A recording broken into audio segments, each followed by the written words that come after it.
너무너무 좋으신 분이십니다. 시작.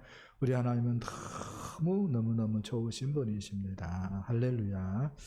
말씀 제목, 믿음은 자기 입증이 아니라 순정이다. 이런 제목으로 하나님 말씀 듣도록 하겠습니다. 우리가 인터콥 선교회라고 하는 말을 들어보았습니다. 인터콥 선교회라고 하는 말보다 실상은 그런데 BTJ 열방센터라고 하는 말이 우리 귀에 익어요. BTJ 열방센터는 코로나19를 또 확산시키는 데 있어서 어떤 관점에서는 큰 역할을 본의 아니게 했죠. BTJ는 이제 Back to the 에루살렘 그런 말의 약자입니다. 왜 에루살렘으로 돌아가야 될까? 그런 의구심도 생기는데, 아무튼 이 인터콥 선교회가 문제가 BTJ 열방센터에서 코로나를 많이 확산시켰다라고 하는 이전에도 문제가 좀 많이 있었어요. 그래서 이단성이 있다라고 목사님들이 말씀을 많이 했습니다. 저도 거기에 똑같은 생각을 가지고 있는 목사입니다. 먼저는 베레아 사상을 가지고 있어요. 귀신론적인 문제가 있다는 거죠.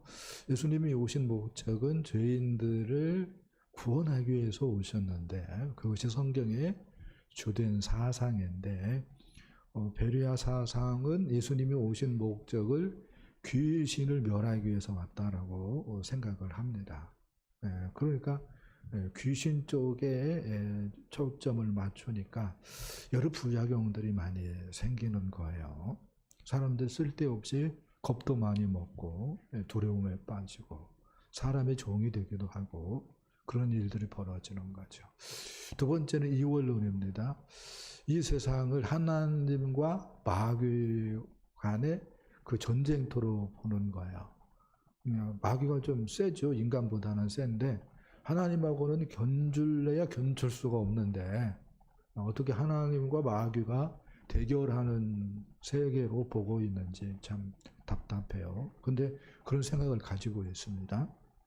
그 다음에 이제 지역신들이 있고 그 지역신들을 깨트려야 쉽게 복음화가 이루어진다라고 하는 생각을 가지고 있어요. 그래서 지역신들을 축출하는데 또 열심을 냅니다. 그 바람에 절간에 불을 내기도 하고 아무튼 그런 이제 제3자 입장에서 보면은 뭐죠? 문화재인데 그런 일들을 서슴지 않게 해요. 그 다음에 이제 제 생각으로는 가장 큰 문제인데 왕의 군대가 서진에서 예루살렘에 입성할 때에 예수님이 재림한다고 믿는 거예요. 그리고 그 왕의 군대를 이 인터콥 선교사들로 이렇게 생각을 합니다. 그러니까 물불 가리지 아니하고 선교 현장에 뛰어들고 있습니다. 다 중요한 일이죠. 가정사도 중요한 것이고 직장 일도 중요한 것이고 교회 일도 중요한 것인데 예수님의 재림을 앞당기겠다고 만사 제껴놓고 선교 현장에 뛰어들게 해요. 그런 분위기를 저기 서 있는 목사는 잘 조성을 못하는데 그쪽 사람들은 기가 막히게 조성을 해요. 그러니까 집합 금지 명령이 내려졌는데도 수천 명 모여서 집회를 해버리죠. 아무튼 그 다음에 이제 문제가 되는 것이 이제 이렇게 일들이 잘 진행되게끔 신사도 운동하고 결부되어 있어요. 그리고 이제 기성교회를 많이 비난하죠. 그래서 인터콥이 이단성이 짙다라고 얘기할 수 있어요. 그러면 목사님 총회에서 이단이라고 규정을 해버리지 왜 이단이라고 규정을 하지 않습니까? 이렇게 질문을 한다면은 인터콥의 아주 두드러진 특징 때문에 그렇습니다. 인터콥은 대표자가 최아무개 씨인데 이름을 아는데 내가 아무개시다고 얘기하는 거예요. 바울이가요. 좋은 이름을 다 이상한 사람들 써먹어서 아무튼 최바울 씨 빼놓고 거의 뭐 실무진 몇 명 빼놓고 인터콥 관계자들은 지교회에 속해 있어요. 지교회에 안수 집사님이고요, 권사님들이고요, 장로님들입니다. 사모님들이고. 그러니까 그 인터콥을 이단이다 규정을 하면은 어떤 일이 벌어지는 거예요? 우리 교회 장로님이, 안수 집사님이, 권사님들이 이단에 가서 배웠대. 그러면은 지교회가 소용돌이 치는 거야. 한두 군데가 아니에요. 수만 교회가. 그래서 누구 좋으라고 이단으로 규정을 하냐. 그런 생각이 드는 거예요. 그래서 이단성이 농후한데도, 그래서 그 집회에 가지 말라라고 하는데도 이상합니다. 사람이 잘못 길이 나면은 그런 데를 찾아다니는 거야. 네. 이제 가장 큰 문제는 인터콥 선교사들입니다. 인터콥 선교사들이 어디에 열심내겠어요? 예루살렘으로 가기 위해서 그 중동 지역에 많이 이렇게 파송되어 있거든요. 거기에 이란도 많이 가 있고, 이라크도 많이 가 있고, 터키도 많이 가 있고, 그러는데, 기성, 이제 우리 총회 선교회에서도 많이 선교사들을 파송을 했죠. 그 총회 선교사님들 얘기 들어보면은 인터콥 선교사들 때문에 몹시 기분이 상해 있습니다. 왜냐면은 우리 교단의 선교사님들은 그 한 명이라도 전도하기 위해서 어떻게 처신을 합니까? 그 나라 말 배우는데 몇 년 소비되어지고요. 그 다음에 어떻게 관계 맺기 위해서요, 또 몇 년 쓰고요. 그렇게 해서 접촉점을 마련을 하고 사람을 이렇게 사귀어 가는데, 그래서 한 10년 가까이 어떻게 보면은 허송세월 하는데, 이 사람들이 와가지고 어떤 식으로 선교를 하는 거예요? 그 지역 신들을 때려 잡아야 된다 해가지고 절간에 불을 내버리기로 하고, 그 다음에 땅 밟기 기도한다고 해가지고 막 그 사원들 떠들면서 막 기도하고 막 그렇게 막 전도하고 그러니까 그 사람들 때문에 복음 전도가 완전히 문이 다 막힌다는 거야. 왜 이런 얘기하죠? 이런 인터콥의 사람들이 성경적이지 않다는 거야. 오늘 본문에 예수님도요, 인터콥 사람들처럼 무모하지 않은 걸 우리가 발견할 수가 있어요. 유대인들이 죽이려고 하니까 우리 예수님께서 유대에 다니지 않습니다. 유대에서 사역하지 아니하고 어디에서 사역을 해요? 갈릴리에서 사역을 해요.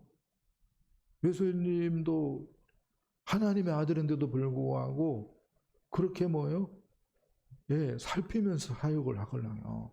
근데 어떻게든 영문이 인터콥 선교사들은 그렇게 안 하니까 예수님보다도 더 용감한 거야. 예수님보다 더 용감하면 안 돼요. 뭐든지 예수님이 1등 해야지. 그런데 예수님보다 용감하니까 문제가 있는 거죠. 또 예수님께서는 때를 분별하면서 사역을 했어요. 오늘 본문 보니까 유대인의 명절 중 하나인 초막절이 다가왔을 때에 예루살렘에 올라가기는 올라가요. 그렇죠? 그런데 어떻게 올라갑니까? 은밀하게 올라갑니다. 드러내지 않고. 자기를 드러내지 않고. 왜요? 말씀을 좇아서 하나님의 얼굴을 뵈야 돼요. 명절이니까. 근데 드러내면은 십자가에 짊어질 때가 아닌데 일이 꼬일 것 같으니까 예수님께서 은밀히 올라가셨다라고 말씀을 할 수가 있겠습니다. 오늘 말씀은요, 유대인의 명절인 초막절로부터 시작이 되어지고 있습니다. 우리 2절 말씀을 함께 읽어보겠습니다. 시작. 유대인의 명절인 초막절이 가까운지라. 아멘. 6장하고 7장 사이는요, 6개월 정도의 시간적 거리가 있다. 이렇게 말씀을 할 수가 있겠습니다. 그러니까 이제 6장을 넘어서 7장에 이르렀어요. 이 7장 배경은 초막절입니다. 7장부터 초막절의 배경이 되어져요. 그런데 6장의 배경은 뭐였습니까? 유월절이었어요. 유월절. 유월절은 뭐 3월 말에서 4월 초입니다. 날짜가 그렇다는 거예요. 우리식으로 얘기한다면. 근데 초막절은 9월 말부터 10월 초입니다. 그래서 약 6개월의 차이가 있어요. 그런데 6장하고 7장이 그런 차이가 있다라고 말씀을 할 수가 있겠습니다. 유대인의 명절 중에 명절은 3대 명절 이렇게 얘기하는데요. 첫 번째는 유월절입니다. 유월절은 무교절의 한 날이에요. 그런데 그 의미가 너무 크기 때문에 어린 양, 유월절 어린 양을 잡아먹는다라고 하는 면에서 아주 의미가 크기 때문에 유월절 그러는데 실은 무교절 해야 맞죠. 아무튼 유월절 혹은 무교절이 첫 번째고요. 두 번째는 77절입니다. 왜 77절이죠? 유월절부터 49일이 지난 후 날이다라고 하는 말에서 77절 그럽니다. 오순절이라고도 하죠. 77절 다음 날이니까 49일 지나서 다음 날이니까 오순절이 맞죠. 아무튼 그런데요. 다 이게 농사하고 관련되어 있는 거예요. 77절은 보리, 밀 처음으로 거둘 때 절기가 되어집니다. 그때에 교회에 우리 주님께서 성령을 또 부어 주셔서요. 의미가 큰 거예요. 예수님이 하늘 보좌에 앉았다라고 하는 뜻에서 당시 믿는 사람들에게 선물을 주셨는데 바로 성령인 것이지요. 자, 그 다음에 초막절입니다. 이 초막절은 우리식으로 얘기한다면은 이제 추수감사절이다 이렇게 얘기할 수가 있을 거예요. 곡식을 다 거둬들이고 저장한 다음에 또 이제 축제를 벌리는데요. 오늘은 아무튼 초막절에 대한 이야기가 되어지는데요. 초막절이면은 행하는 의식들이 있었어요. 먼저는 초막, 히브리어는 쑥꽃 그렇게 얘기하는데 초막을 짓고 한 일주일 가까이 생활을 했습니다. 생각 한번 해보세요. 가나안 땅에 정착을 했어요. 집이 있어요. 그런데 다시 광야로 나갑니다. 거기에서 초막을 짓고 별이 보이는 초막을 짓고 일주일 삽니다. 우리 입장에서 보면 굉장히 서정적이다, 아름답다, 뭐 그렇게 생각할 수가 있는데 광야를 모르니까 그런 소리를 하는 거죠. 힘든 시간이죠. 그렇게 하는 이유는 너네 조상들이 광야 생활했다라고 하는 것 잊지 말라는 거죠. 더 본질적으로 얘기한다면은 너희들은 노예였는데 애굽에서 노예였는데 유월절 어린 양을 통해서 구원을 얻어서 지금 이렇게 가나안 땅의 복을 누리고 있다. 이걸 잊지 말라라고 하는 차원에서 초막을 짓고 일주일 동안 살라라고 하나님께서 말씀을 하셨습니다. 자, 두 번째 의식은 물을 길어서 성전 제단에 붓는 의식입니다. 물을 길어서 성전 제단에 붓는 의식. 성전 제단이 생각 한번 해보세요. 얼마나 거룩합니까?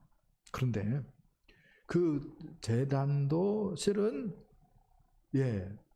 물로 씻어내야 된다고 얘기를 하고 있습니다. 다른 말로 얘기한다면은 예배에 뭐가 있어야 된다는 거죠? 성령의 기름 부음이 있어야 된다라고 하는 것을 아주 우리에게 잘 가르쳐주는 그러한 퍼포먼스일 수 있겠다는 생각을 좀 합니다. 그 다음에 세 번째 의식은 여인들의 뜰에 불을 밝혔어요. 왜? 축제이기 때문에 밤에도 환하게 밝혔다라고 얘기할 수 있겠습니다. 그리고 다 말씀으로 우리를 새롭게 한다라고 하는 뜻에서 하나님의 말씀을 낭독하였습니다. 아무튼 이런 의식들을 행하였는데요. 그러나 두 가지만 여러분들이 마음에 이 시간 새겨 놓았으면 좋겠다라고 하는 말씀을 드리고 싶어요. 첫 번째는 초막절에 우리 하나님이 즐거워하라라고 얘기를 했습니다. 초막절 한 8일간 지켰습니다. 이 8일간 지켰는데 첫 번째 날도 성회로 모여야 되고요. 그 다음에 마지막 8번째 날도 성회로 모여야 했습니다. 8일간이니까 가운데에 뭐가 있죠? 안식일이 있을 수밖에 없습니다. 그러면은 성회로 몇 번 모여요? 3일 모이는 거야. 그 3일 모이는 것을 뭐 하라는 거예요? 즐거워하라는 거야. 귀찮아하지 말고 즐거워하라. 더 본질적으로 얘기한다면은 하나님을 즐거워하라라고 말씀을 하고 있습니다. 이렇게 얘기할 수 있어요. 우리가 어디에서 지혜를 얻고 어디에서 힘을 얻습니까? 모임을 통해서죠.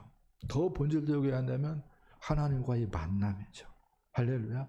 그걸 어떻게 해요? 사모하고 기뻐하고 즐거워해야 되는 거죠. 아멘. 자, 그 다음에 하나 더 얘기하고 싶은 것이 있는데 초막을 짓고 살라고 얘기해서요. 초막을 짓고 일주일 동안 초막을 짓고 살면서 무슨 생각을 했겠습니까? 우리 조상들 참 고생 많았겠네. 40년 동안 광야 생활했다는데 또 무슨 생각을 했겠습니까?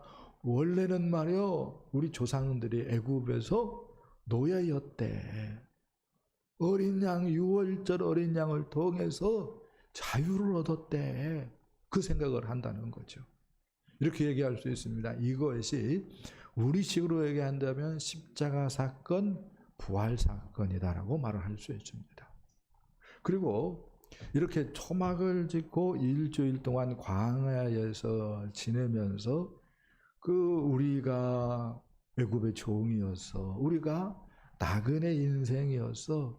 이것을 자꾸 생각하면서 하나님의 은혜를 묵상할 때에 가나안 땅, 풍요의 그 가나안 땅에서 시험 들지 않고 계속해서 믿음 생활을 될 수 있는 거예요. 그래서 하나님께서 일주일을 뭐 하라고 하는 거예요? 초막을 짓고 보내라라고 말씀을 한 것입니다. 우리도 마찬가지죠. 생각 한번 해보세요. 이스라엘 백성들이 가나안 땅에서의 풍요로움을 누리는 것하고 우리가 지금 풍요로움을 누리는 것하고 어느 것이 더 풍요로울 것 같아요? 뭐 말할 수 없을 정도로 지금 우리가 너무너무 풍요로움을 누리고 있는 거죠. 우리나라는 특별히 전 세계적으로 비교해도 결코 뒤처지지 않는 풍요로움을 누리고 있다라고 얘기할 수가 있습니다. 그래서 우리도 의지를 가지고 이 풍요로움이 우리의 신앙을 무너뜨리는 그 빌미를 제공하지 않도록 하기 위해서 해야 될 것이 있어요. 의지를 가지고 뭘 해야 되죠? 십자가를 묵상하고 부활을 묵상해야 되는 것입니다. 아멘. 초막은 안 짓더라도 의지를 가지고 자꾸 십자가를 생각하고 부활을 생각할 수 있어야 됩니다. 할렐루야. 실은요, 믿는 사람들이 위험할 때는 어느 때입니까? 기도 응답되어지고, 그 다음에 내 뜻이 이루어지고, 그래서 내가 부유함을 누리고 풍요로움을 누릴 때, 그때가 위기일 수 있어요. 그래서 아굴이 이렇게 기도를 했어요. 잠언 30장 보니까 내가 두 가지 일을 주께 구하여 싸우니 내가 죽기 전에 내게 거절하지 마옵소서.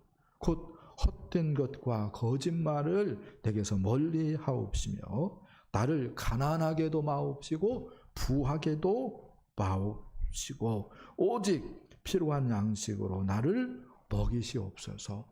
혹 내가 배불러서 하나님을 모른다 여호와가 누구냐 할까 하오며 혹 내가 가난하여 도둑질하고 내 하나님의 이름을 욕할까 두려워함이니이다 라고 말씀을 하고 있습니다. 그래서 우리가 하나님이 우리에게 원하는 것처럼 자꾸 십자가의 은혜, 부활의 은혜를 묵상해야 되는 줄 믿습니다. 자, 두 번째 말씀은요, 예수님의 동생들에 대한 이야기인데요. 정말 예수님의 동생들 맞아? 그런 생각이 들어요.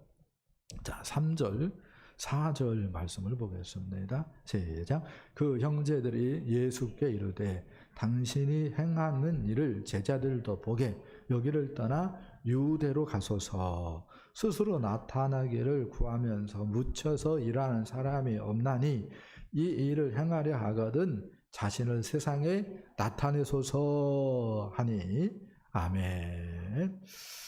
네, 유대로 가라고 얘기를 하고 있습니다. 근데 예수님도 유대로 가고 싶은 마음이 없지 않아 있긴 있어요. 근데 유대로 가면 유대인들이 예수님을 죽이려고 하고 있어서 지금 갈릴리에 있는 것인데 유대로 가소서라고 얘기를 하고 있습니다. 근데 명절 얘기를 하고 있잖아요. 그래서 단지 유대가 아니라 예루살렘에 올라가라라고 하는 말이 있다라고 얘기할 수가 있겠습니다. 그래서 중앙에 가서 형님의 능력을 보이시고 교회를 잡으세요. 이렇게 지금 말씀하는 것이다라고 얘기할 수가 있겠습니다. 그리고 속내는 그렇게 할 때에 동생들인 우리에게도 떡국물 떨어질 것 아닙니까? 이 말이 녹아 있다 이렇게 얘기할 수 있을 것 같아요. 예수님께서 6절 말씀 보니까 이렇게 얘기를 합니다. 내 때는 아직 이르지 아니하였거니와 너희 때는 늘 준비되어 있느니라. 그러면서 7절 세상이 너희를 미워하지 아니하되 나를 미워하나니 이는 내가 세상의 일들을 악하다 증언함이니라. 이렇게 말씀을 합니다. 예수님께서 너희의 때를 얘기를 하고 있어요. 너희의 때 할 때 그 때가 헬라어로 크로노스로 되어 있습니다. 그러니까 어떤 의미냐면은 세상을 따르는 때, 세상의 욕망을 추구하는 때, 그래서 무엇을 먹을까, 무엇을 마실까, 무엇을 입을까 염려하면서 다람쥐 쳇바퀴 도는 것처럼 살아가는 때를 이야기합니다. 이런 때는 늘 준비되어 있느니라 이렇게 말씀을 합니다. 그런데 예수님께서 내 때는 아직 이르지 않았다라고 말씀을 해요. 예수님께서 말씀하는 내 때 할 때 그 때가 헬라어로 카이로스로 되어 있어요. 어떤 의미냐면은 아버지께로 돌아갈 때, 아버지의 분부를 감당할 때, 십자가에 달려 죽을 때, 그래서 당신께서 하나님의 독생자이심이 밝히 드러나는 때입니다. 그런 관점에서 예수님께서 내 때는 아직 이르지 않았다 이렇게 말씀을 하고 있다고 얘기할 수가 있겠습니다. 아무튼 지금 이러한 맥락에서 요한은 뭐라고 얘기하는가 할 때에 이렇게 말을 하는 이유는 그 형제들까지도 예수님을 믿지 아니하였기 때문이라고 얘기를 하고 있어요. 5절 말씀 함께 봅시다. 5절 시작. 이는 그 형제들까지도 예수를 믿지 아니함이로라. 아멘. 자, 질문 한번 해볼까요? 정말로 안 믿었나요? 아니 믿었잖아요. 믿었기 때문에 어디 가라고 얘기한 거예요? 유대 가라고 얘기한 거야. 믿었기 때문에 지금 초막절 가까우니까 어디 올라가라고 얘기한 거예요? 예루살렘에 올라가서 형님의 능력을 보이시고 형님의 뜻을 이루라고 얘기한 거예요. 어떤 관점에서는 조언인 거죠. 조언인 거죠. 물론 그게 예수님 마음에 들지는 않았죠. 그래서 이렇게 얘기할 수 있습니다. 정말 안 믿었는가 할 때에 그건 아니죠. 제3자가 볼 때는 믿었어요. 근데 누구 관점에서 볼 때는 안 믿었다는 거예요? 요한 사도 관점에서 보면은 안 믿었다는 거예요. 그러면은 생각 한번 해보십시다. 하나님께서 인정하실까? 하나님도 역시 동생들의 믿음, 올바른 믿음이라고 얘기하지 않을 것 같아요. 그러면요, 하나님이 인정하는 올바른 믿음은 어떤 믿음일까요? 먼저는 예수님에게 무조건 항복하는 것. 그래서 하나님 나라에 귀순하는 것. 예수님이 가져온 하나님 나라에 귀순하는 것. 그게 올바른 믿음이라고 얘기할 수 있겠습니다. 두 번째로는 예수님을 전인격적으로 받아들이는 것. 예수님을 구세주로, 예수님을 하나님으로, 예수님을 왕으로 영접을 하고, 그래서 예수님의 이제 다스림을 받으면서 이 세상을 살아가되 하나님 나라를 살아가는 것, 이게 올바른 믿음이다라고 얘기할 수가 있겠습니다. 어떻게 받을 수 있나요? 통치를 기도로 받을 수 있고 말씀으로 받을 수 있고. 할렐루야. 하나 더 얘기한다면은 6장에서 우리가 쭉 살펴본 것처럼 예수님을 생명의 떡으로 먹는 것입니다. 예수님의 살을 먹고 예수님의 피를 마시는 것입니다. 즉 나는 죽고 누구로 사는 거요? 예수님으로 사는 것입니다. 할렐루야. 이게 올바른 믿음이고 이런 믿음을 하나님은 기대하고 있는 줄 믿습니다. 할렐루야.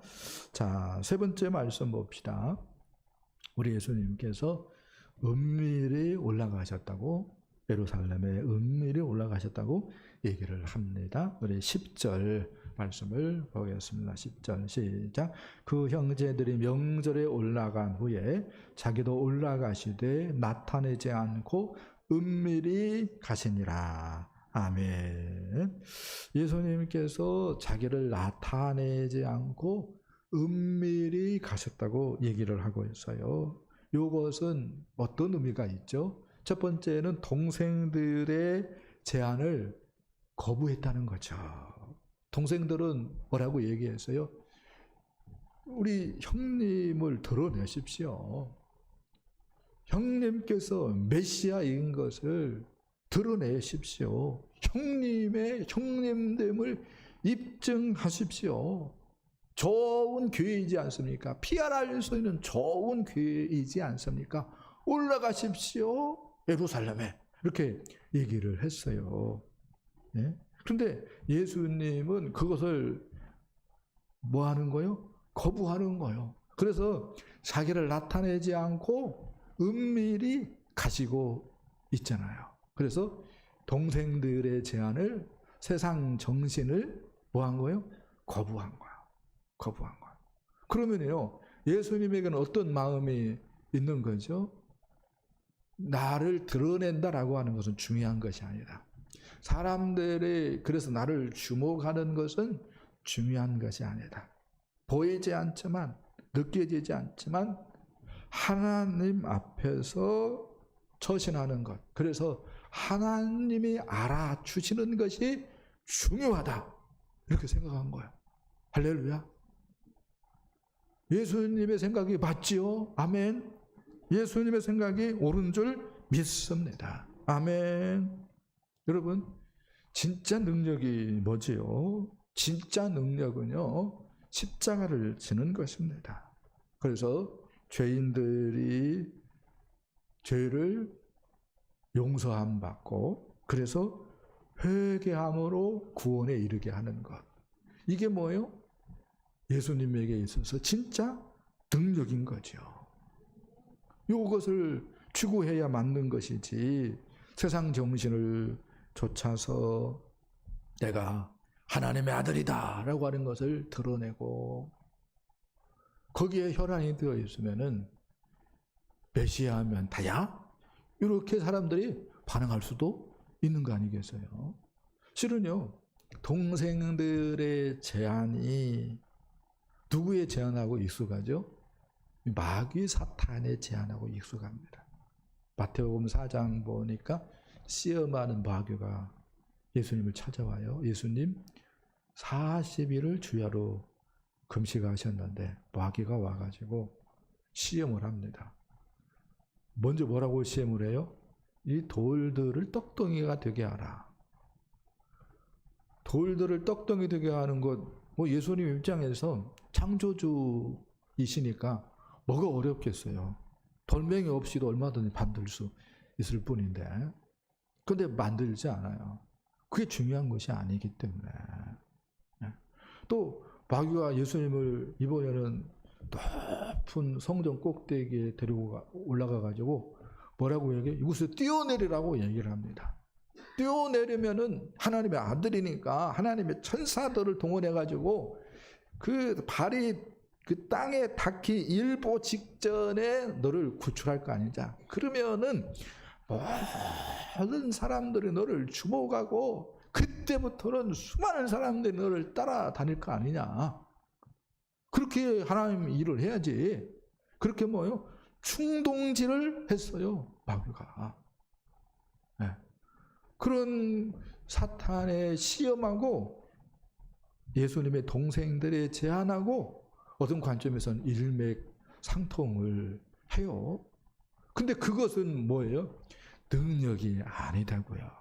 그냥 보통 범인의 행동이지 무슨 능력이겠어요. 진짜 능력은 뭐예요? 하나님께 순종하는 것입니다. 할렐루야. 하나님께 순종하는 것. 그래서 예수님께서 요한복음 6장 38절에 이렇게 말씀을 했어요. 내가 하늘에서 내려온 것은 내 뜻을 행하려 함이 아니요 나를 보내신 이의 뜻을 행하려 함이니라. 무슨 얘기예요? 예수님은 무엇을 생각을 하고 있다는 거예요? 하나님께 순종하는 것을 생각하고 있다는 거예요. 할렐루야. 그러면서 예수님이 요한복음 3장 14절 15절 말씀 보니까 이렇게 얘기를 하셨어요. 모세가 광야에서 뱀을 든 것 같이 인자도 들려야 하리니 이는 그를 믿는 자마다 영생을 얻게 하려 하심이라 라고 말씀을 합니다. 하나님의 그 뜻이 뭐예요? 십자가 사건을 통해서 영생 얻게 하는 것이다 라고 하는 것을 예수님이 말씀을 하고 있는 거잖아요. 할렐루야. 그래서 예수님이 놈들은 알아주든지 뭐 어떻게 하든지 신경 쓰지 않고 십자가를 향하여 나가시는 거예요. 할렐루야. 이게 뭐예요? 진짜 능력인 거죠. 할렐루야. 그래서 진짜 능력은 하나님께 순종하는 것인 줄 믿습니다. 요한복음 19장 말씀 보니까요. 참 예수님이 얼마나 하나님께 순종하는 데 있어서 집중했는가를 가르쳐주는 장면이 나오는데요. 요한복음 19장 28절, 29절, 30절 말씀 제가 읽어보겠습니다. 그 후에 예수께서 모든 일이 이미 이루어진 줄 아시고 성경을 응하게 하려 하사 모든 것이 이루어졌다라고 하는 생각을 하는 그 순간에도 예수님께서 무엇을 생각했다는 거예요? 성경을 생각했다는 거예요. 왜요? 예수님의 목표는 하나님께 순종하는 것이기 때문에, 즉 하나님 말씀을 이루는 것이기 때문에 성경을 생각을 했다는 거예요. 그래서 한마디 말씀을 하는데 이르시되 내가 목마르다 이렇게 말씀을 합니다. 그랬을 때에 거기 신포도주가 가득히 담긴 그릇이 있었고 사람들이 그 신포도를 적신 해면을 우슬초에 매어 예수님의 입에 댑니다. 예수님께서 그 신포도주를 받으신 후에 말씀을 하십니다. 다 이루었다. 무슨 얘기예요? 잠깐 생각했을 때에 어떤 것이 안 이루어졌다는 것을 예수님이 잡아낸 거예요. 성경에 신포도주를 받는다라고 하는 얘기가 있는데 그게 이루어지지 않은 거예요. 네. 그래서 예수님께서 그 말씀도 이루어지도록 하기 위해서 잠시 잠깐이면 뭐 하는데 숨 멎는데 그 순간까지도 말씀이 안 이루어진 것이 있든가 생각하다가 내가 목마르다라고 말씀을 하셔가지고 기필코 모든 것을 뭐 하신 거예요? 다 이루신 거예요. 그리고 뭐예요? 다 이루었다. 이렇게 말씀을 하시는 거예요. 예수님이 얼마나 하나님께 순종하는 데 집중했는가. 아멘. 왜요? 순종이 진짜 능력이기 때문에 그렇습니다. 아멘. 순종이 진짜 능력인 것입니다. 그래요. 우리가 실력을 쌓는 이유가 뭡니까? 우리 자신을 입증하기 위해서가 아닙니다. 나 이런 사람이야. 입증하기 위해서가 아니에요. 나 이대 나온 나자야. 그래서 어떻다는 거요. 네. 나 유학 갔다 온 사람이에요. 그거 뭐예요? 자랑하기 위해서 실력을 쌓는 게 아닙니다. 그것은 뭐예요? 세상이 드러내는 것이고요. 우리들은 뭐 하기 위해서? 하나님의 뜻을 더 분별하기 위해서 공부하는 것이고 유학도 갔다 오는 것이고 그리고 하나님의 뜻을 알았으면 뭐 하기 위해서? 순종하기 위해서. 왜요? 순종이 장난이 아니에요. 순종은 아무나 하는 게 아니에요. 태진아 씨가 사랑은 아무나 하나 이렇게 노래를 불렀는데 사랑도 어렵지만 순종도 만만치 않은 것이 올라요. 그래서 뭐 하는 거예요? 공부하는 것이고 갈고 닦는 것입니다. 왜요? 순종이 최고의 능력이기 때문에 그렇습니다. 우리의 믿음을 살펴봤으면 좋겠습니다. 만일 우리 중에 요한 사도가 있다고 생각을 해요. 아니 우리 주님이 있다고 생각을 해요. 그러면은 내 믿음을 사도 요한이 인정하실까? 아니 우리 주님이 인정하실까? 제3자는 교회도 다니고 집사이기도 하고 그러니까 인정해 줄 것 같아. 네, 그렇죠? 제3자는 인정해 줄 것 같아. 근데 요한도 우리 주님도 인정할까? 생각을 해봤으면 좋겠습니다. 여러분 뭐에 집중을 합니까? 뭐에 마음이 가 있습니까? 정말로 세상 사람들처럼 먹고 마시고 꽃구경 다니고 그런 데에 마음 가 있으면은 하나님 나라가 임했는데 뭘 사는 거예요? 세상을 사는 것입니다. 무엇을 생각을 해야 돼요? 하나님을 생각을 해야 됩니다. 무엇을 생각을 해야 돼요? 영혼들을 생각을 해야 됩니다. 하나님의 일을 생각을 해야 됩니다. 하나님 뜻을 생각을 해야 됩니다. 그리고 하나님께 순종해야 됩니다. 그럴 때에 하나님 나라를 살아가는 사람이 되어지는 것입니다. 순종은 최고의 능력이에요. 그래서 쉽게 안 될 수 있습니다. 주님이 이걸 우리에게 가르쳐 줍니다.